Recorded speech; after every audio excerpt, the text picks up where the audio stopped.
파이낸셜 에이드에 대해서 물어보시는 질문 중에 굉장히 다국한 질문 중에 하나가 1학년 때 제가 파이낸셜 에이드 접수를 안 했습니다. 2, 3학년 때 해도 가능할까요? 네, 가능합니다. 하지만 학교에서는 왜 1학년 때는 하지 않았는지를 생각할 수밖에 없다는 사실. 그래서 먼저 결론부터 말씀드렸습니다. 자, 1학년 때 접수를 안 하고 1학년 때 신청을 하지 않고 2, 3학년 때 신청을 하는 경우는 대충 이런 경우입니다. 내가 연봉이 50만 불이었는데 갑자기 우리 회사가 문을 닫았어. 그럼 신청을 해야 되겠죠. 그래서 신청을 해야 되는 경우에 그러한 사실들을 다 증명을 하면서 하면은 학교에서 아무 문제가 없습니다.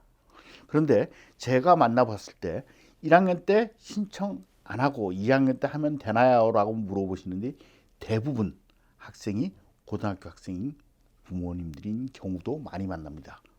즉 입학할 때 내가 파이낸셜 에이드 신청하면은 우리 애가 입학이 조금 힘들 것 같아서 파이낸셜 에이드 신청 안 한다고 하면은 입학이 더 잘 될 것 같으니까 처음에는 안 했다가 처음에는 안 와서 입학이 됐으니까 좋은데 이제 돈이 아까우니까 2학년 때는 신청을 하면 어떨까라고 물어보시는 분들도 있습니다.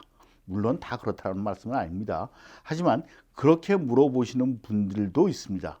저는 그거는 굉장히 문제가 많은 방법이라고 생각을 합니다. 학교에서는 과연 이분의 여러 가지 소득이나 이런 것들이 내가 도움을 줘야 될 것이냐 말아야 될 것이냐. 제가 말씀드렸죠. 파이낸셜 에이드는 학교에서 학생의 미래를 보고 투자를 하는 것이다라고. 하지만 마주 투자를 해야 되는 부모님의 신청 접수를 하는 의도를 내가 짐작하기 어렵다면 학교에서는 마주 투자하기 어려운 경우라고 보셔야 되겠습니다. 제 클라이언트 중에 그런 분이 계셨습니다. 그분 세금 보고에서 연봉 자신의 W2만 한 38만 불 정도 하시는 분이었어요.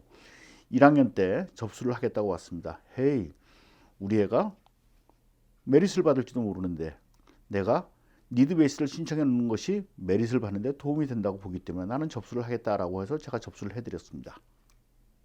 학생이 이른바 One of Ivy League School에 합격을 했습니다. 그런데 그 학교는 원래 메릿을 절대 안 주는 학교입니다. 그래서 메릿을 전혀 받지 못했습니다. 그래서 fully 론도 받지 못하고 모두 다 돈을 내고 1학년을 다녔습니다. 학생이 2학년을 올라오는데 또 오셨어요. 연봉이 올랐어요. 40몇만 불로. 야, 올해도 신청해 달라는 거예요. 그래서 why? 그랬더니 it's safe net. It's safe net. It should be everybody should apply for the FAFSA. It's safe net. I want to do it. 그래서 he paid me.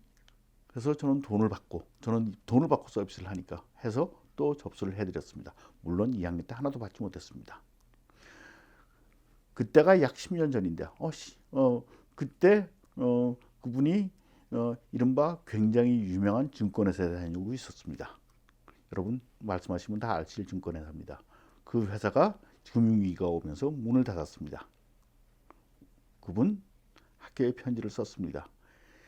우리 학생이 네 학교를 다니면서 돈을 다 내고 있는데, 유펜이었습니다. 다 내고 있는데 너 신문에서도 봤겠지만은 내가 중간에 우리 회사가 지금 문을 닫았다. 내가 잡을 구하고 있지만 그것을 다 맞춰주는 돈을 줄 수 있는 잡을 찾기가 굉장히 어려울 걸로 생각을 한다. 나는 어떻게 했으면 좋겠느냐. 그 학생 1학기 등록금 내놓은 상태였습니다. 학교에서 체크가 왔습니다.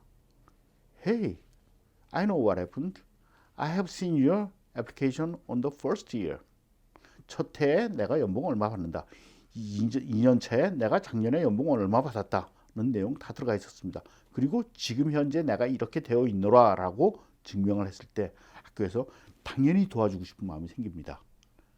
내가 너 작년에 세금 보고 많았으니까 올해 갑자기 줄었다고 해서 나 안 줄 거야 라고 해서 그 학생이 학교를 중간에 중단하게 되면은, 아니면은 그 학생이 다니긴 다니되 너무 힘들게 다니면 그 학교에 나중에 졸업하고 난 다음에 성공한 다음에 그 학생이 도네이션을 할 확률은 제로입니다. 학교는 학생의 미래를 보고 투자를 합니다.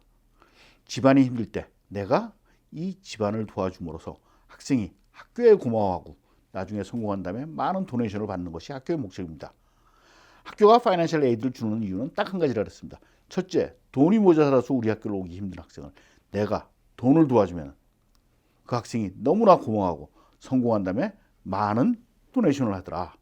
돈이 모자란 학생한테 10,000불 투자하면 나중에 100,000불 건비더라. 이런 경험을 가진 학교에서 이 학생이 이러한 경우에 속했으므로 우리가 이렇게 도와주는 것이 좋다라고 판단을 해서 도와주는 것이 학교의 입장입니다. 그렇기 때문에 1학년 때 안 했다고 해서 2학년 때 하면 안 되느냐? 그렇지는 않습니다. 하지만 그 이전에서의 상황과 이번에는 꼭 할 수밖에 없는 상황의 차이를 명확하게 서류로서 증명할 수 있으면서 그 스토리가 학교에서 충분히 리저너블리 억셉터블 한 상태에서는 파이낸셜 에이드가 오히려 잘 나오는 경우도 많다라고 말씀드리겠습니다. 그렇기 때문에 1학년 때 안 했으면 2학년 때 하면 안 된다라는 것은 결코 아닙니다. 하지만 1학년 때는 안 해야 될 이유가 있어서 안 했고 2학년 때는 해야 될 이유가 있어서 했을 때는 그러한 것들이 충분히 백업 데이터로 설명이 되었을 때 학교에서 즐겁게 미래를 위한 투자를 한다라고 말씀드리도록 하겠습니다. 네, 대단히 감사합니다.